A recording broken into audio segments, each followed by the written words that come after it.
If you have kids, here's what you know about kids. Kids are known for asking lots of questions, right? For example, there was a little kindergarten student who was at the store with his mom, and he ran into his teacher. He had never seen his teacher outside of school, and so he yelled at the top of his lungs, "Who let her out?" Huh? Or how about this? A little boy looked at his pregnant mom, and then he felt his own belly rumbling. He said, "Mom, my belly hurts. Am I pregnant?" How about this one? There was a little one who looked at her dad and said, "Daddy, does blue look the same to everyone else as it does to me? Or could my blue be their red?" Huh? Kids, little kids, they have questions. And here's the truth. So do you, and so do I. I have questions, we all have questions. Today, I invite you to read chapter 22 of the book of Matthew, because in the middle of this book, the ancient rabbis and the Jewish teachers, they have one question after another for Jesus.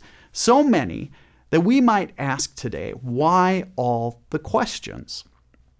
In that ancient world, rabbis and Jewish teachers, they were constantly sort of honing their religious knowledge. And the way they do that is by posing to one another difficult questions. It was a way of testing each other. Jewish teachers would sort of make a game of it, putting all their what-if questions in front of one another, sharpening their wits by trying to out-answer one another, what they knew about the Bible and what the traditions said about the life of the church. In this section of Matthew's gospel, beginning at verse 15, Jesus is the subject of an onslaught of their questioning. Representatives of several strands of Judaism, they sort of step forward one at a time to pose one question after another, one difficult theological problem after another, one technical question after another, one hair-splitting question after another. And Jesus responds to every last one of their questions. No question is too small. No question is beneath him. No question is out of bounds or off limits. He takes them all. And consider this.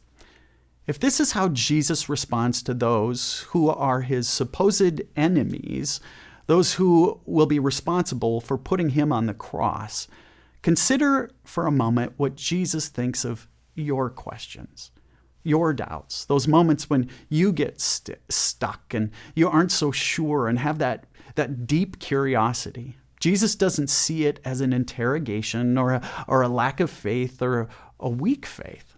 No, for Jesus, questions are part and parcel to faith.